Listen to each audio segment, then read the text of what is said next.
Hey there, good evening, everybody. I want to welcome you here to Prog Monster. My name is Murph. I am the host of this show. This is a show that is dedicated to progressive rock and other forms of rock music. So, this is the mini series that we have been doing now for 2 weeks. This will be the third week, so episode 3 of Serious Changes. What we're doing here is I've picked out 6 bands whose music went from one style to another style within a couple of albums that became very different. So the band we're going to be doing tonight is none other than Styx. Most of you know these albums.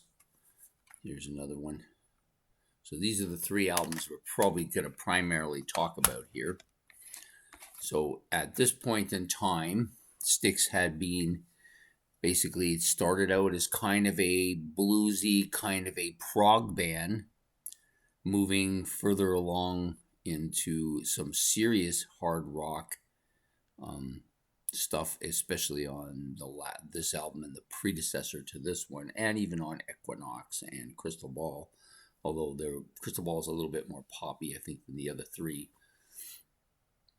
But all well within the range of this particular sound that you were getting up until Pieces of 8. Very hard rock with some prog elements and some keyboard dominated heavy guitar solos, great vocalists, harmony vocals, everything. All the stuff I love most about Styx on this album. And then they moved to the next album, is very different. Cornerstone. So Cornerstone, again, good harmonies are still here present. Album is a lot poppier. Of course, the production's clean and good, the same as its predecessor. Not as much in the guitar solos. There's a couple of tracks here, a little heavy on the guitar, but lots of kind of different sounds going on here. A little bit of folky elements to the music, like Boat on the River, good example of that. But primarily driven by a ballad here, which is Babe. I think it's their biggest hit of all time, if I'm not mistaken. Somebody will correct me if I am. But it leads the albums, so you got this ballad that's their best song, and the album is a lot more toned down, more simplistic, lots of poppy elements, although you do got some heavier stuff like Eddie, which is a little bit more traditional sounding, but I don't think it would measure up to anything on Pieces of 8 as far as heaviness goes. Not nearly as much prog, or of any prog, on this album. Just basically a kind of heavy pop album, you know. Then they moved on to this album, Paradise Theater.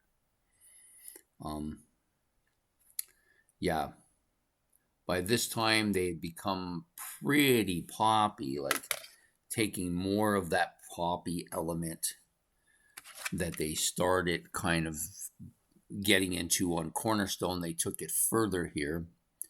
Lots of catchy kind of poppy hooks, songs that were more radio friendly as far as the pop element goes. So you've got things like Too Much Time on My Hands, The Best of Times,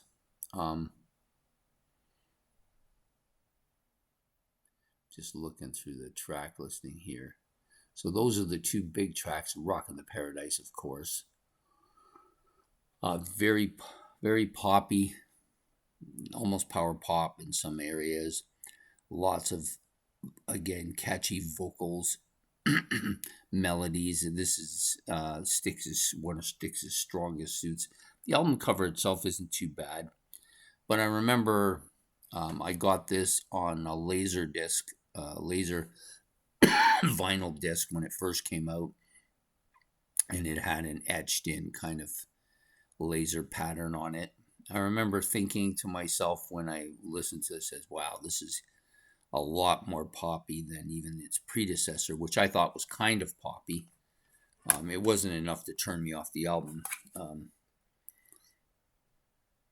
But and you've got some really classic, great vocal sounds on this album too.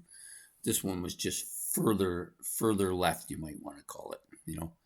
And then from there, they became very pop dominated with their next few albums. And by this was kind of actually my exit from them. I exited the band at this point back in it says this was released in 1980. I don't think so though.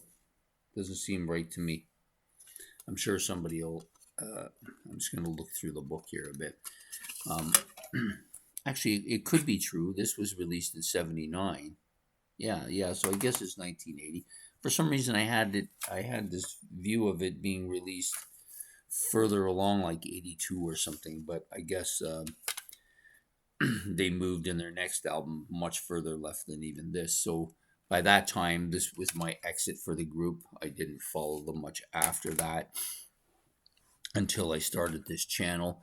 I still listen to all of my older Styx, like anything older than this, I still listen to. Like I had Cornerstone, I had Pieces of Egg, Grand Illusion, Crystal Ball, Equinox. Those were the albums that I owned. Although I think Equinox didn't come till much later. So I had about 4 or 5 albums by them that I was still listening to. I didn't own any of the Wooden Nickel stuff, so I didn't listen to that. And I wouldn't listen to anything that went out after this. The Mr. Roboto thing sunk the boat for me. And I never really bought that album. I still don't really own it. Maybe that will change. I'm sure it will. Until I got back into them with a newer album, like something that came out after this, when Crash of the Crown came out, and then I went back and got a lot of their stuff that I had, and I also got all the Wooden Nickel stuff. So I'm fully on board again, but I wasn't there for a while. So because of this change of going from a hard rock, almost hard rock, arena rock band, which had some progressive elements to their music with heavy guitars and heavy vocals, to a more pop-centered band with ballads and gimpy kind of guitars and stuff like that. So yeah, so that's for me where Styx went. So anyways, that's the episode for tonight. Serious changes featuring the rock band Styx. I hope you've enjoyed this episode. Please hit the like and subscribe. That helps the channel. If you want to make any comments about Styx or the albums I suggested, or maybe you feel that it really didn't change drastically until the following album, you can make whatever comments you want on it. Or if you have any questions, you can do that as well. And we will see you next week for episode 4. We have another very interesting band with some very interesting changes as well. So we will see you then. Take care and goodbye.